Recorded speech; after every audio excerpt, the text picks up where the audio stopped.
Bueno, esta clase está dedicada al libro 2 de la física de Aristóteles. En clases anteriores vimos cuáles son los fundamentos epistemológicos del análisis de la física que realizará Aristóteles desde el libro 2 en adelante. Lo que vamos a ver ahora es cuál es el esquema explicativo de Aristóteles, ¿no? Aristóteles explica por las causas, ¿no? Entonces tiene un esquema causal. Eso es lo que vamos a ver hoy en esta clase. Tenemos en cuenta a este autor Lioid, Aristóteles, a dos artículos más que lo van a ver citado más adelante, y otros autores que también los van a ver citado más adelante. ¿Cuál es el esquema causal de Aristóteles? Primero empezamos con las cuatro causas cuya concatenación y buen funcionamiento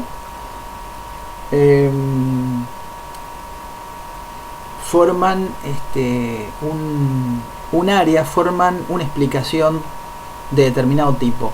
Después, cuando algo falla, aparecen otras dos causas. Pero lo vamos a ver entonces después. Empecemos por la primera causa. ¿Qué es causa aition? Aition es, por un lado, es razón, significa razón, en el sentido de factor explicativo, y en el otro sentido implica causa, en el sentido de ser de una manera y no de otra. Entonces, ¿cuál es la causa material? ¿Cómo se puede definir la causa material según Aristóteles? Entonces, la causa material es el material de lo que algo, digamos, es el constitutivo interno de lo que algo está hecho. Por ejemplo, el bronce respecto de la estatua, o la plata respecto de la copa. Es decir, si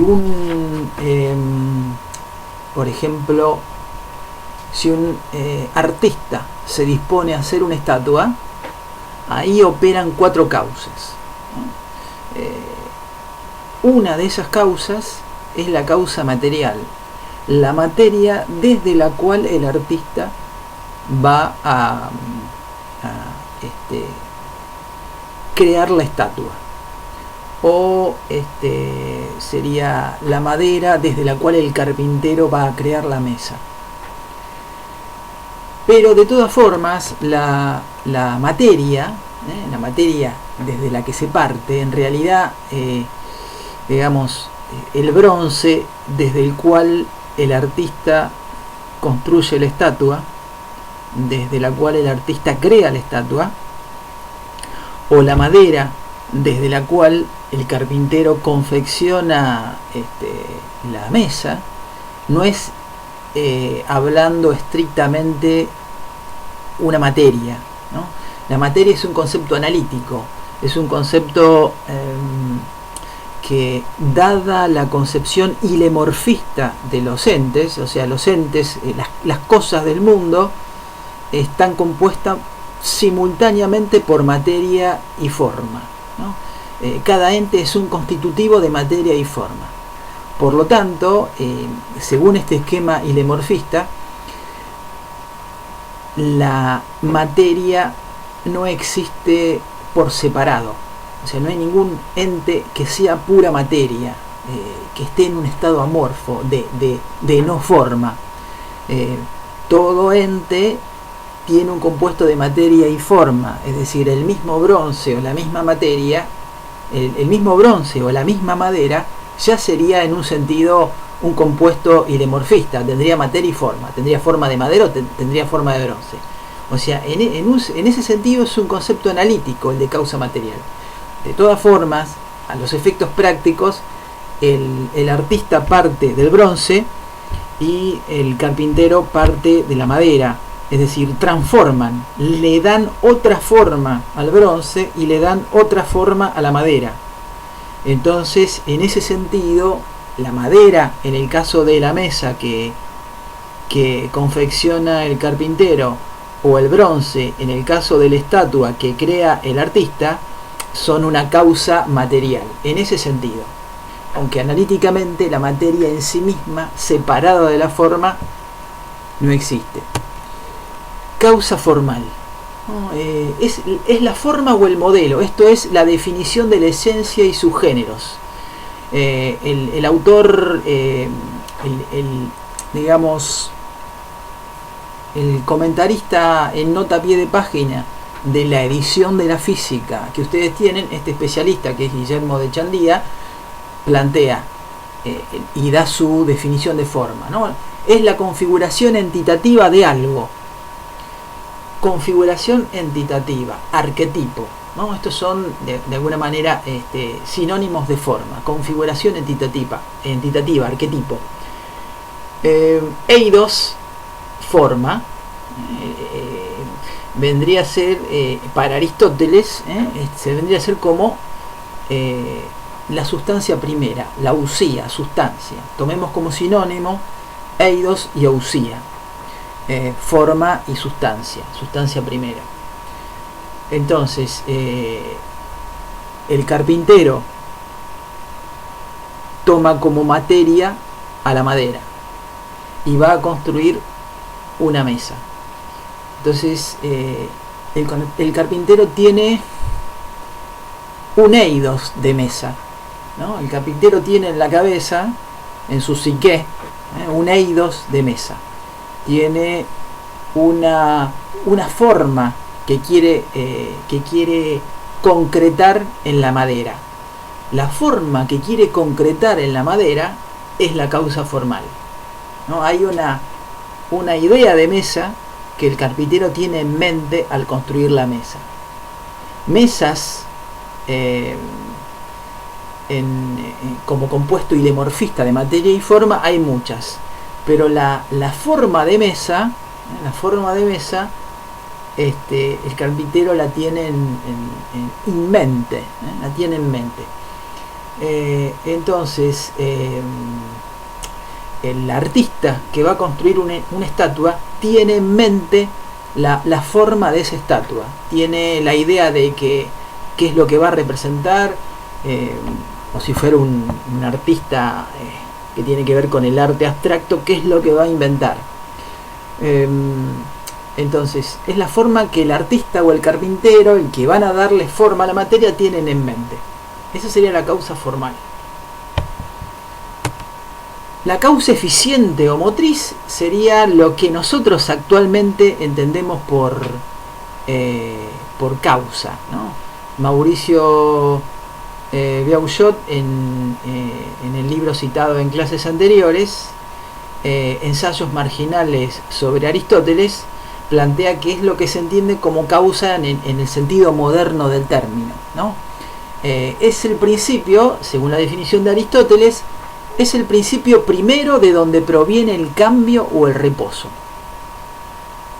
Como el que quiere algo es causa, como es también causa el padre respecto del hijo. Es la causa eficiente, la causa que genera el cambio en un sentido práctico. La causa final es muy parecida a la causa formal. La forma implica un fin, ¿no? La forma implica un fin hacia el cual se conduce. Causa final es el fin. Esto es aquello para lo cual algo es realizado. Por ejemplo, en el caso de la mesa, ¿cuál es la causa final de la mesa? Bueno, la mesa es realizada para comer arriba de la mesa, para poner los platos arriba de la mesa. Tiene un fin culinario o para estudiar, es decir, hay una finalidad. La mesa se construye con una finalidad. Otro ejemplo que da Aristóteles es si yo paseo y salgo a caminar, paseo o hago ejercicio para conservar la salud, ¿no? Entonces, la causa final del ejercicio es la conservación de la salud. Ese sería el ejemplo de una causa final. Entonces, este esquema causal, Aristóteles lo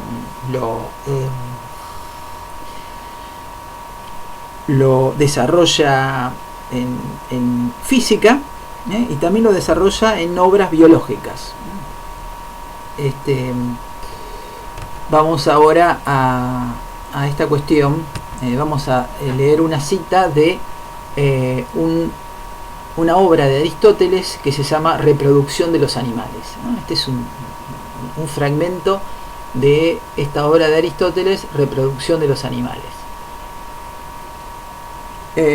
Recuerden que siempre al principio de cada obra Aristóteles hace una crítica de las posturas anteriores del tema que él va a tratar. Él trata un tema, tiene su propia perspectiva, pero antes de desarrollarla, critica las posturas anteriores.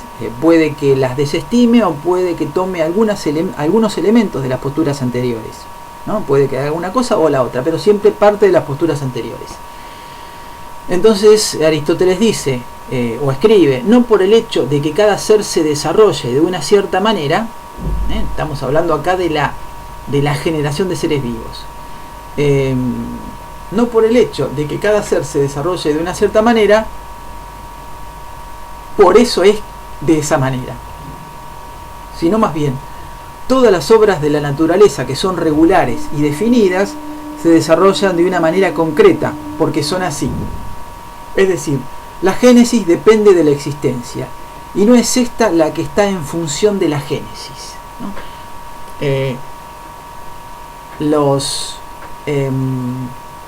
Los distintos seres vivos se desarrollan en función de una finalidad. No es que la finalidad de cada ser vivo va mutando, sino cada ser vivo se desarrolla desde una determinada forma porque tiene una finalidad. O sea, hay un esquema preexistente desde el cual se desarrolla cada ser vivo.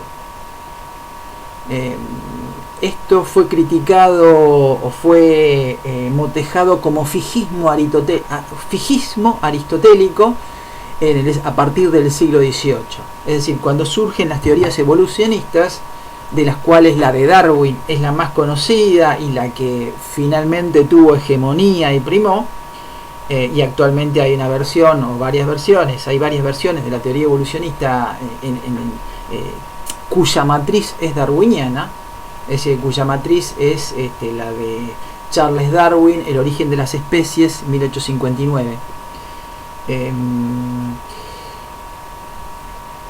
Entonces, en la modernidad, a partir del siglo XVIII, se habla de un fijismo aristotélico. ¿Por qué? Porque cada especie no está sujeta a cambio.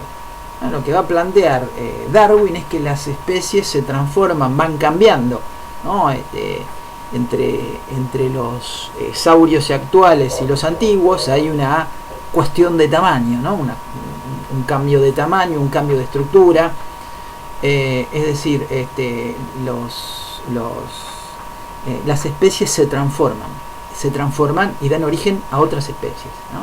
Esta es la teoría de Darwin en torno al mono y al hombre, o a los antropoides y luego al hombre.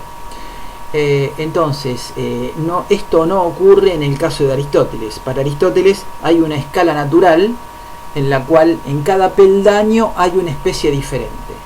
Cada especie diferente tiene una composición ilemorfista diferente, es decir, tiene una composición diferente entre materia y forma. Abajo de todo, abajo de la escala es lo que está más cercano a la pura materia, aunque siempre hay forma, y en el extremo de arriba de la escalera está lo que está más cercano a la forma, aunque hay algo de materia.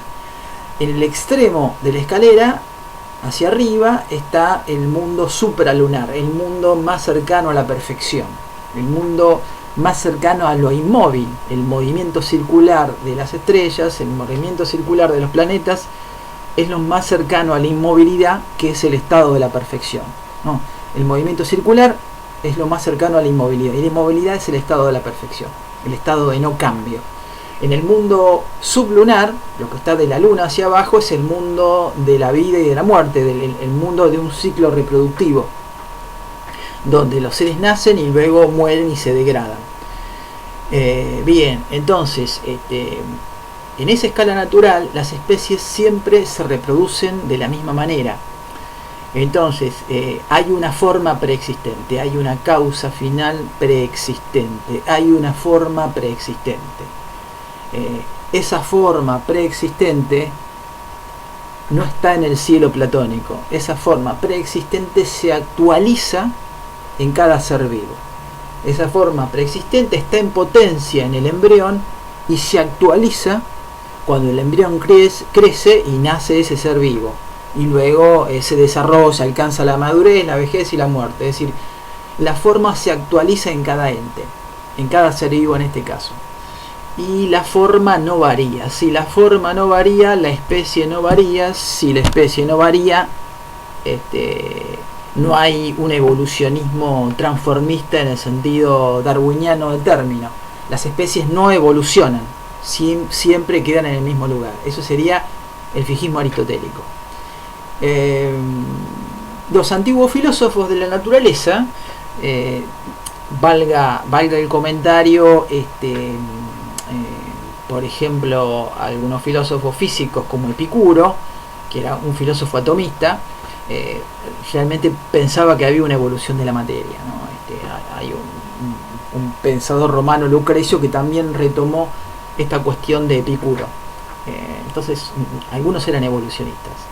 ¿Qué plantea Aristóteles con respecto a sus precedentes? Los antiguos filósofos, dice Aristóteles, los antiguos filósofos de la naturaleza, los físicos jonios, creyeron lo contrario. La razón es que no veían que las causas fueran varias, sino que solo tenían en cuenta las causas material y motriz, o sea, la causa de la materia y la eficiente, y estas vagamente, pero no prestaban consideración a la causa formal y a la final.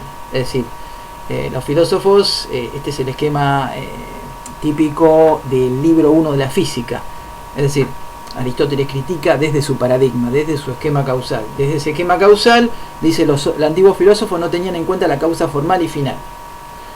Al no tener en cuenta la causa formal y final, solo veían cambio, como un cambio sin control. Solo veían un cambio más allá de cualquier control de una forma o de un fin. Pues bien, dice Aristóteles, cada cosa existe para algo, y por esta causa y las restantes se desarrollan de hecho todas las características que están incluidas en la definición de cada ser, y que existen con un fin y son un fin. Los seres existen con un fin, el fin no cambia, el fin tiene que ver con la forma, que no cambia. En este sentido es platónico Aristóteles. Entonces las especies siempre son las mismas y no se transforman. Entonces, hablando del fin, de la finalidad, de la causa final, en las partes de los animales, en otra obra de Aristóteles, las partes de los animales, Aristóteles plantea, como todo instrumento existe para algo, y cada parte del cuerpo tiene una finalidad. De hecho, digamos, las alas del pájaro son para volar, por ejemplo. Y esta finalidad es una acción. Es evidente que el cuerpo en su conjunto también está constituido con vistas a la acción integral. O sea, cada parte del cuerpo tiene una finalidad. Cada parte del cuerpo cumple una función. En efecto, la acción de cerrar, si fuera una sierra, o sea, si fuera un ente no animado, la acción de cerrar no se ha producido para la sierra, sino la sierra para la acción de cerrar. Pues cerrar es utilidad. O sea, cortar para el serrucho es la utilidad. Por consiguiente, también el cuerpo es de alguna manera para el alma, ¿no? Así como las partes son para las funciones para las cuales nació cada una. O sea, cada parte del cuerpo tiene una función. El ala del pájaro para volar, por ejemplo. El estómago para deglutir y procesar la comida. Pero el fin máximo es el alma, o en griego psique, alma, ánima, es en latín. Es una traducción cristiana. Psique no necesariamente es alma. Se pierde algo en el significante psique al significante ánima en latín, y alma luego en castellano, se pierde algo del sentido. No es exactamente lo mismo, pero el fin último es el alma. Entonces, demos un ejemplo de los seres vivos. Digamos, habíamos ya dado el ejemplo de la mesa, ¿no? En la causa formal habíamos dicho, aparece el arquetipo, ¿no? El arquetipo mesa, la idea de mesa. La causa material es la madera, aunque ya sabemos que la madera ya tiene una forma. La causa eficiente es el carpintero que hace la mesa. O sea, la causa eficiente es el carpintero que va construyendo, cortando la madera, usa clavos. Es la causa de la mesa concreta, la causa eficiente. Y la causa final es la utilidad que tiene la mesa. Es hecha para comer, es hecha para apoyar un libro, para estudiar. Si trasladáramos este esquema causal a la generación de los seres vivos, por ejemplo, Aristóteles plantearía que la causa material de un ser vivo, por ejemplo, de un ser humano, sería, recuerden que no hay una causa, no hay una materia, dada la teoría ilemorfista, no hay un compuesto de pura materia, pero en ese esquema analítico la causa material sería el esperma del hombre y la menstruación de la mujer. O sea, no habla de óvulos, ¿no? Sino habla de esperma y de menstruación de la mujer. Estas dos cuestiones estarían dentro de la causa material. ¿Cuál sería la causa eficiente? Ahí, en la causa eficiente, bien podríamos poner que, digamos, ¿qué plantea Aristóteles? Aristóteles va a plantear que el esperma codifica las características del padre. O sea, ¿por qué el hijo tiene características del padre y de la madre? O a veces más del padre o de la madre, según la visión de Aristóteles. Bueno, Aristóteles va a decir, el esperma del padre codifica las características del padre. Y la menstruación de la madre, acá no hay óvulos, ¿no? En este esquema aristotélico, sino la menstruación de la madre codifica las características de la madre. Entonces, podríamos poner en la causa eficiente, según lo que aparece en obras de Aristóteles, como la generación de animales, la reproducción de animales, o esta otra que está acá en esta diapositiva, las partes de los animales, como causa eficiente, ahí sería el padre y la madre. Sin embargo, para Aristóteles, y quizás se deba al contexto cultural de Aristóteles, el esperma del padre y las condiciones climáticas donde se genera el hijo, la dieta del padre y la edad del padre son los que van a determinar el tipo de poder del esperma, que va a primar o no sobre la menstruación de la mujer, que sería el equivalente del óvulo. Entonces, la mujer no es causa eficiente, sino el esperma del hombre. Entonces, digamos, el esperma está compuesto por calor y la menstruación por fríos. Si prima el calor, el ser vivo que van a nacer será un varón, y si prima el frío será una mujer. ¿Quién da la causa formal? Acá nuevamente, o sea, por un lado tenemos una disposición donde aparecen causas biológicas por ambos cónyuges, por el padre y la madre, pero, y acá aparece el contexto cultural griego. Para Aristóteles, quien da la forma y por ende quien da la causa final es el esperma del hombre. Es decir, el que otorga el eidos es el hombre. ¿Por qué será esto? Bueno, uno podría preguntarse que podría ser por el contexto cultural o el contexto patriarcal de la cultura griega. Es decir, para los antiguos griegos, para los griegos homéricos, para los griegos descriptos por Jean-Pierre Vernant en el texto que vimos al principio del año, pero también para Aristóteles, ¿no? Pero también para la época de Aristóteles, que es muchos siglos posterior. Para ellos, la mujer no era más que el receptáculo del esperma masculino. Afirmaban que los niños se desarrollan en la matriz de la madre de la misma forma que las plantas crecen en la tierra, a partir de la semilla que en ella se planta. Es decir, la madre acá, el cuerpo de la madre sería un mero repositorio. Esta es la creencia en la cual escribe Aristóteles, y esto tiene un contexto, un contexto jurídico, político. Siempre se habla de la democracia griega, ¿no? Y se la toma como modelo, pero lo cierto es que en la democracia griega las mujeres no votaban, las mujeres no participaban en política, y tampoco los esclavos. Es decir, las mujeres no tenían voz ni voto en política. Tampoco los esclavos. Las mujeres tampoco podían heredar. En un sentido jurídico, si moría el esposo, la mujer no podía, la mujer viuda, la mujer epíclera, no podía heredar. Para heredar los bienes de su esposo muerto, tenía que casarse con el hermano del esposo o con algún familiar de la familia del esposo. Si no, no podía heredar, era incapaz de heredar. Entonces, jurídicamente la mujer no existía. Entonces hay un contexto político, un contexto jurídico y un contexto cultural a partir del cual Aristóteles escribe. Aristóteles era muy revolucionario en muchas cosas, pero no precisamente en esta. Entonces,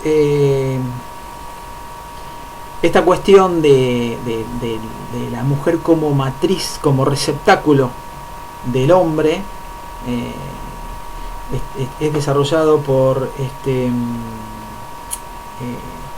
un texto, un capítulo que se llama De la familia, una visión etnológica del parentesco y la familia, de Sonavent, en un libro que se llama Historia de la familia, del mismo autor, editorial Alianza. Bien, causa final sería, por un lado, la perpetuación de los entes finitos, ¿no? Los entes finitos mueren. La perpetuación de la forma se logra a partir de la perpetuación de los seres finitos. Para el caso de los hombres, Aristóteles dice: el fin del hombre es el vivir bien. El vivir bien sería para Aristóteles la participación en la política, el hombre que vive en la política. Es decir, en ese vivir bien, nuevamente, no están incluidas las mujeres ni los esclavos. No están incluidas las clases medias, que sí estuvieron incluidas en la época de Pericles, ¿no? Aristóteles, Platón escriben después de la época de Pericles, entonces ahí no están incluidos. Bien, eso sería una explicación causal aristotélica. En metafísica, Aristóteles plantea metafísica, y también en el libro 2 de la física, ¿no? Tanto en metafísica como en el libro 2 de la física plantean que las cosas son por 4 motivos. Son por tecné, son por physis, son por tige y autómaton. Vamos a ver qué es eso. La tecné es un principio de generación o transformación que opera externamente a la cosa. Por ejemplo, el carpintero transforma la madera en una cama o mesa a partir de una serie de habilidades técnicas y artesanales. Es decir, el esquema causal aristotélico transcurre en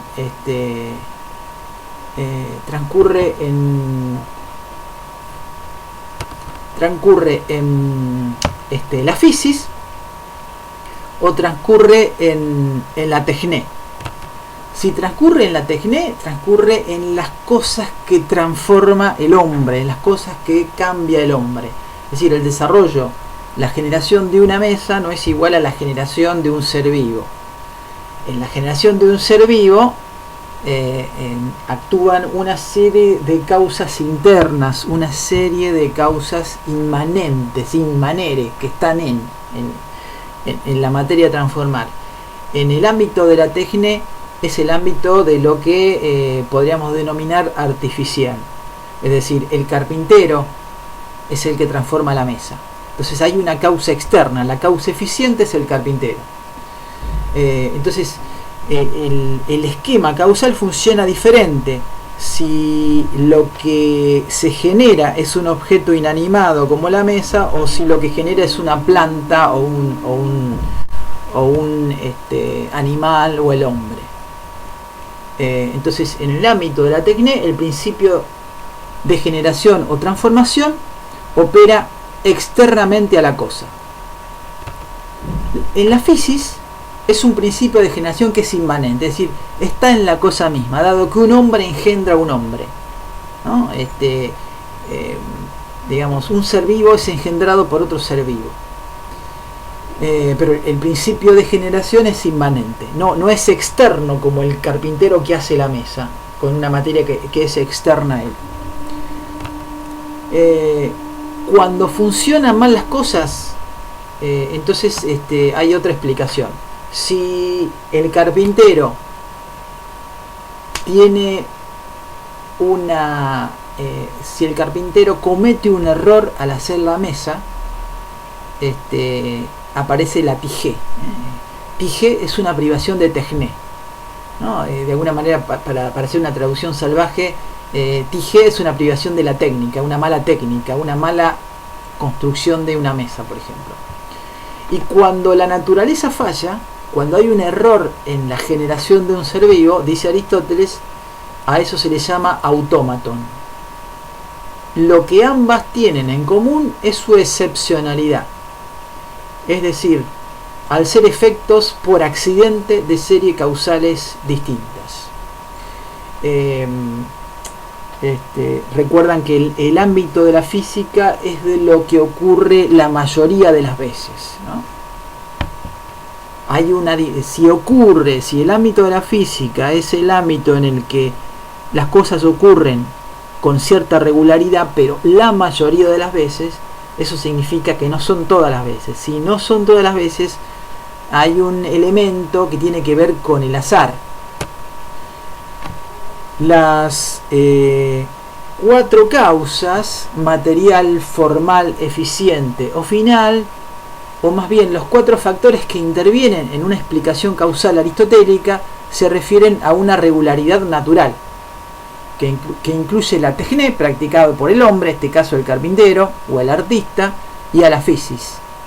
Para todos los fenómenos que suceden excepcionalmente o irregularmente, entonces Aristóteles emplea los conceptos de tijé y autómaton. Tijé, los romanos la tradujeron por fortuna, ¿no? En relación a la diosa romana Fortuna, pero en cada traducción se pierde algo del sentido. Y autómaton lo tradujeron por casus, por casualidad.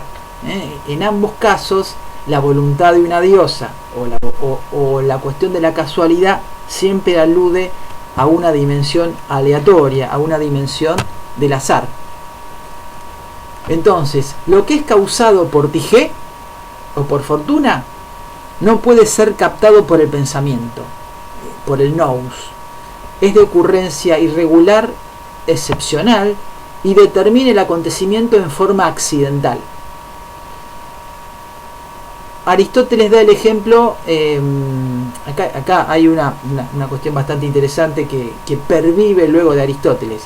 Aristóteles da el ejemplo de un hombre que se dirige a determinado lugar, en el libro 2 de la física. Aristóteles da este ejemplo: un hombre se dirige a un lugar sin saberlo. Por ejemplo, se dirige a la plaza de la ciudad. En ese mismo sitio, su deudor está recibiendo una suma de dinero que puede servir para cancelar la deuda con él.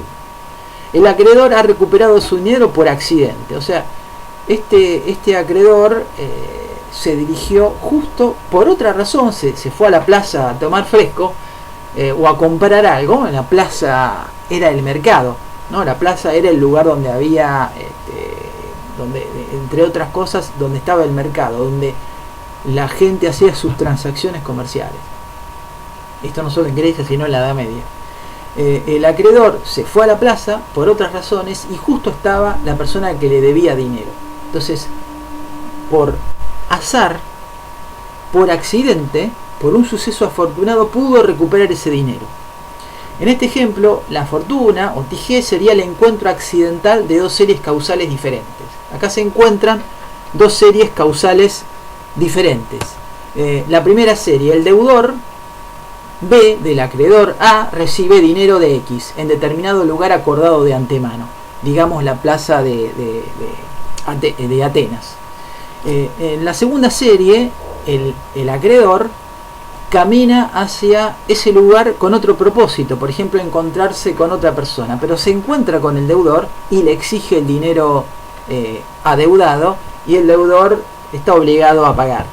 Bueno, podría haber huido, pero se ve que en este caso fue honesto y le pagó.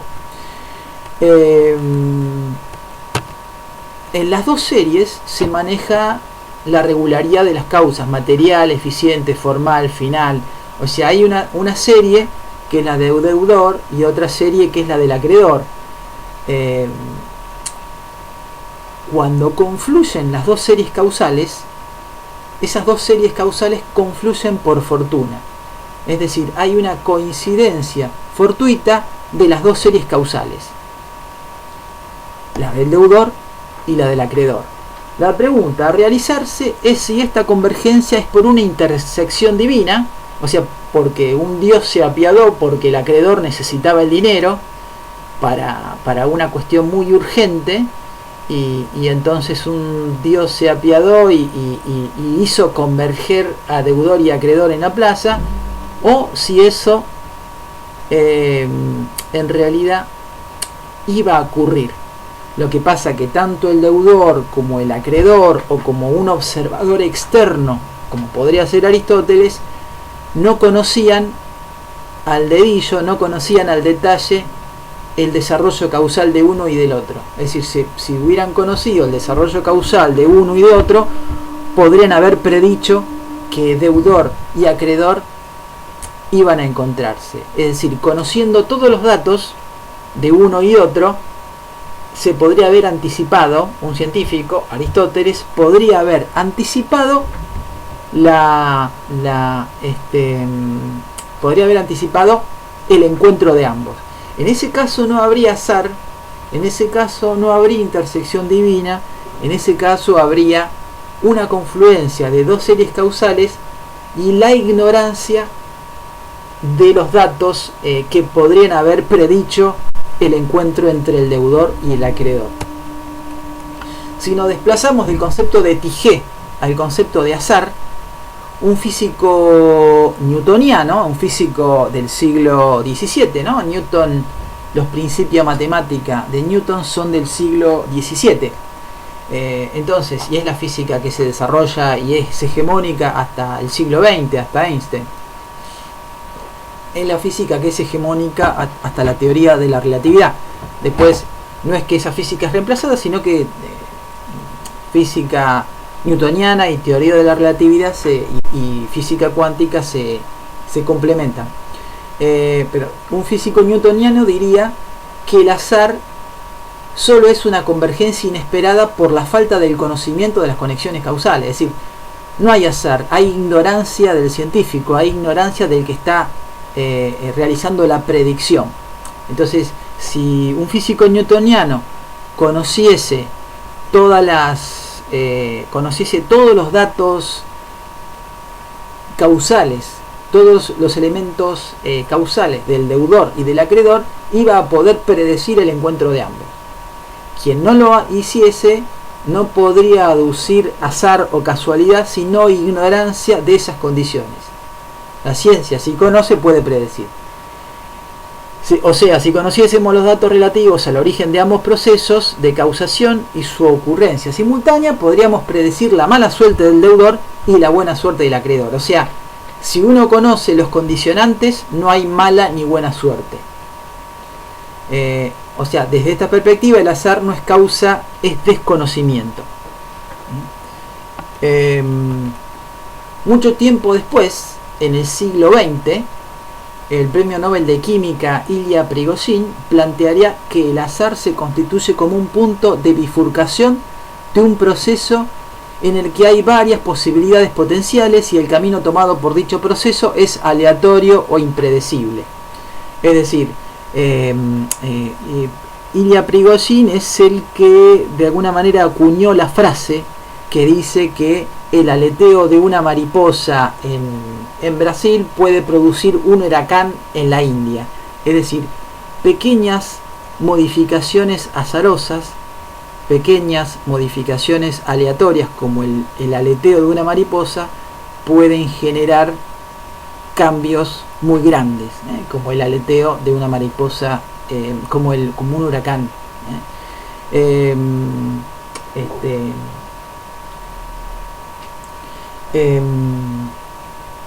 Bueno, un ejemplo podría ser, podríamos ver el COVID-19, el virus, este virus tan terrible, se podría ver como una cuestión azarosa, es decir, azarosamente, tomando una de las explicaciones, azarosamente el virus pasó de un murciélago, de un mamífero a otro, de un murciélago a un ser humano.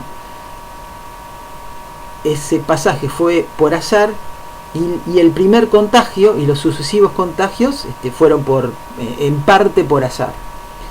Entonces, pequeñas cuestiones pueden producir resultados o modificaciones muy grandes. Para Ilya Prigozhin, la naturaleza está compuesta de leyes deterministas, o sea, leyes newtonianas. El científico newtoniano plantea que si tiene todas las condiciones, si tiene todos los datos necesarios, y digamos, no el científico del siglo XVIII, pero un científico de espíritu newtoniano podría decir, si cargamos todos los datos en una computadora muy poderosa, podríamos predecir el movimiento que tuvo Saturno hace 5.000 años y el movimiento que tendrá Saturno dentro de 5.000 años. O sea, se puede retroceder el pasado y predecir el futuro si uno conoce todos los datos. Lo que va a decir Prigozhin que eso no es del todo cierto, porque la naturaleza tiene una dosis de azar, la naturaleza tiene una dosis aleatoria. Lo que para Aristóteles es un error, para Prigozhin es una parte de la física, es una parte de la materia, es una parte de la causalidad.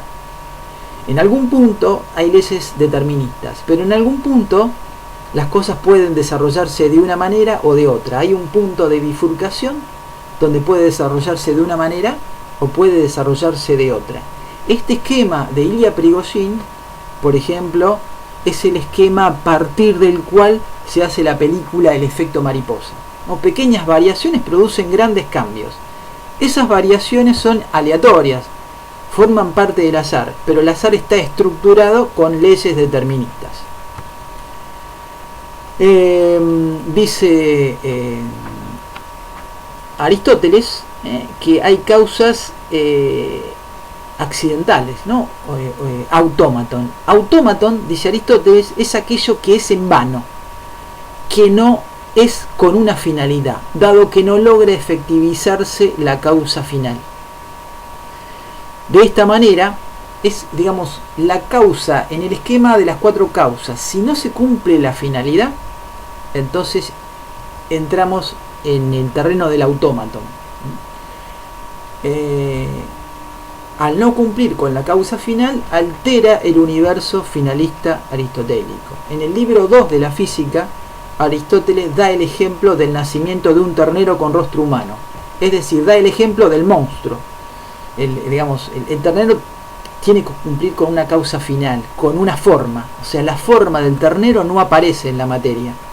Entonces, la naturaleza falló en darle la forma al ternero. Si una mesa, una pata renguea, una pata está mal hecha, entonces falló el carpintero. En este caso falló la naturaleza.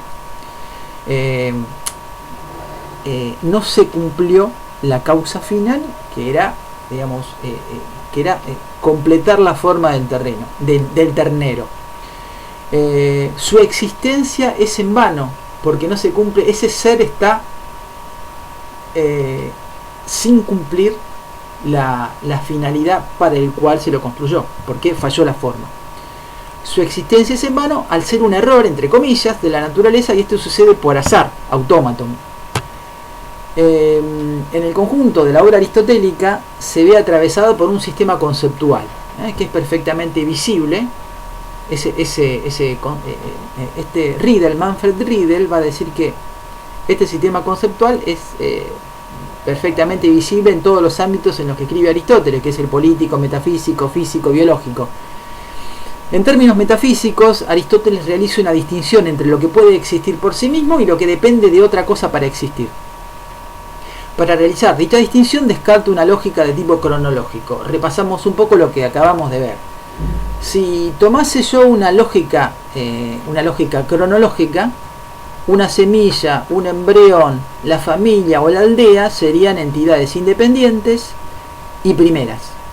Pero Aristóteles propone lo contrario. La perspectiva utilizada es una de tipo genético, por medio de la cual la planta es anterior a la semilla. La planta es primera, porque la planta está contenida en la semilla. La semilla se pone en acto con el agua de lluvia, o con la regadera, se pone en acto con los nutrientes, con el agua y con el sol, y al ponerse en acto surge la planta. El embrión no es primero es el animal. El embrión se pone en acto con los nutrientes de la madre, con el receptáculo de la madre, y se desarrolla. La familia no es primera es la polis, que está contenida en la familia. La familia sería el equivalente de la semilla, ¿no? La familia se va desarrollando, surgen varias familias se asocian, forman la aldea, luego la aldea va creciendo, se disemina en varias aldeas, y muchas aldeas forman la polis. O sea, así como de la planta de la semilla surge la planta, y de muchas plantas surge el bosque, por decirlo así, entonces de la familia surge luego la polis. O sea, la polis tiene un desarrollo natural. Por lo tanto, la planta, el animal y la polis son anteriores por naturaleza, y en consecuencia son seres completos. El principio de cambio en las cosas, la potencia que produce el movimiento hacia el cambio, puede obrar desde el interior o desde el exterior de las mismas. Para los seres orgánicos obra desde el interior.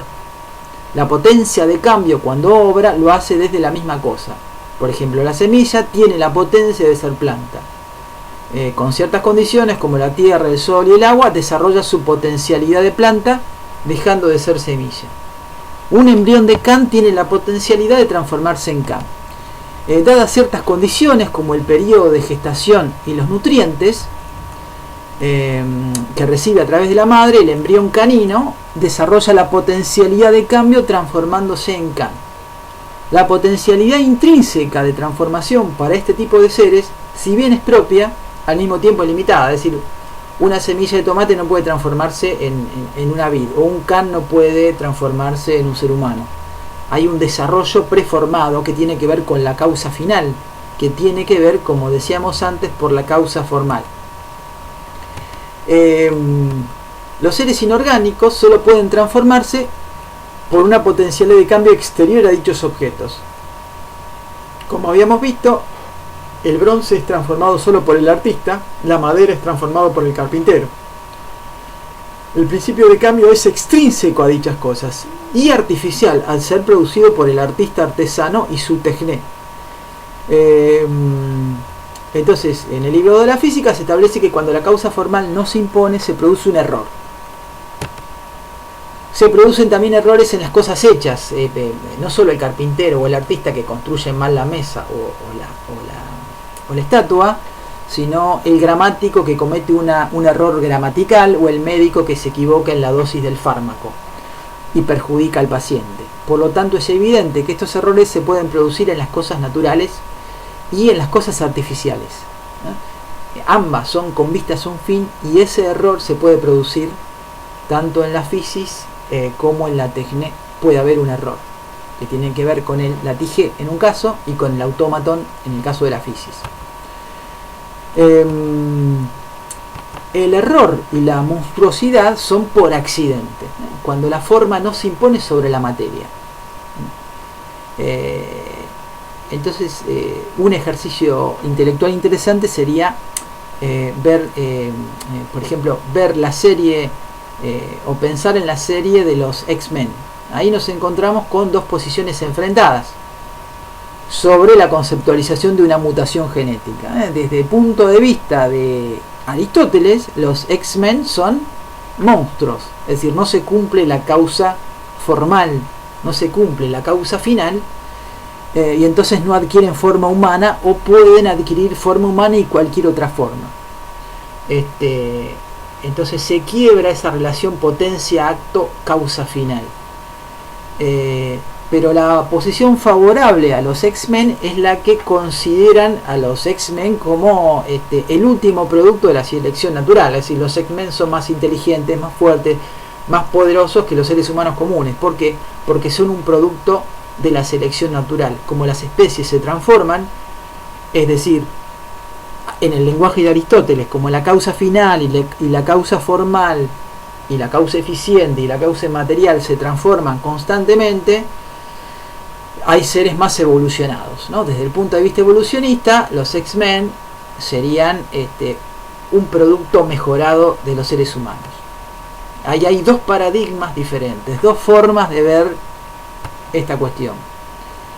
Entonces, como decía antes, el mecanismo de la selección natural fue descubierto por Darwin en el siglo XIX a partir del origen de las especies, editado por primera vez en 1859.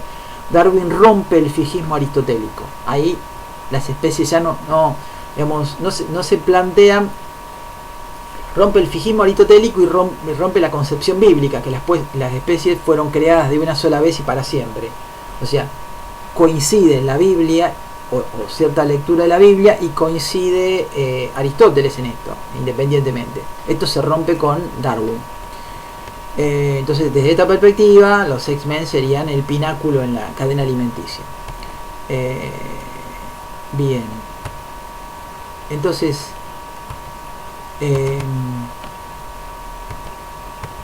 Automaton, vayamos pensando ahora en la película El Día de la Marmota, ¿no? De esa película vamos a hablar la clase que viene, pero vayan pensando en este concepto. Este es el concepto fundamental para analizar la película El Día de la Marmota. Automaton es lo que se genera por sí mismo sin el concurso de una causa exterior. Lo generado es en vano, es decir, sin una finalidad. El ternero de rostro humano, mencionado por Aristóteles, es automaton, es algo producido en vano, por error de la naturaleza, sin que se subordine la materia a la forma, sino al revés. Lo que compartiría con Tige es su ocurrencia excepcional, si tomamos en cuenta el ternero con rostro humano o el torbellino o vórtice que Aristóteles atribuye a Demócrito. Si Demócrito va a plantear Demócrito va a plantear el primer Big Bang, ¿no? Va a decir que no solo Demócrito, Aristóteles se lo atribuye a Demócrito. Esto es el que se lo atribuye, pero la idea sería que un torbellino formó el mundo, ¿no? Un torbellino, un vórtice huracanado conformó el mundo. Es una versión parecida al Big Bang, en todo caso lo vemos en otro momento, pero es excepcional, ¿no? El automaton es excepcional.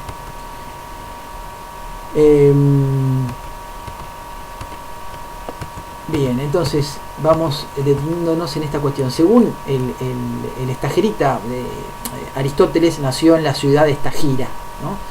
Según Aristóteles, para los atomistas, el cielo y las cosas más divinas que vemos se han generado casualmente por este vórtice, mientras que la generación de plantas y animales responde a otro nivel de causalidad. Para Aristóteles sucedería más bien lo contrario de lo que dicen los atomistas.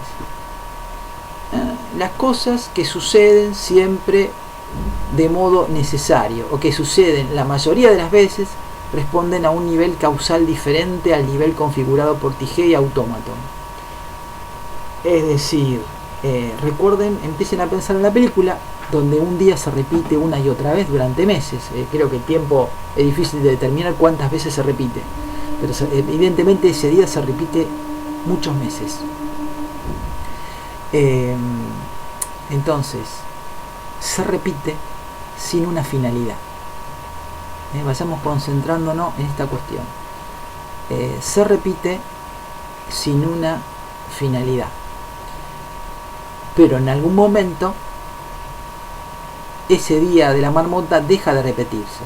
Entonces ahí hay un cambio. Por alguna razón se ha repetido. No hay que buscar la razón por la que se repite el día. ¿Por qué no se puede pasar? Digamos, la idea sería, ¿por qué no se puede pasar de un día al siguiente? ¿Por qué se repite? Ahí está lo autómaton. Lo que se repite en vano.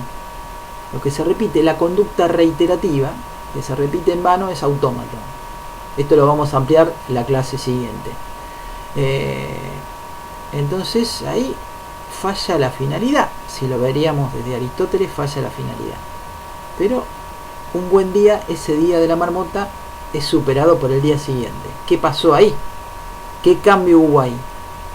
¿Se cumplió el fin? ¿No se cumplió el fin? Vayamos analizando esa cuestión. Bueno, esto es todo por hoy. Hasta luego.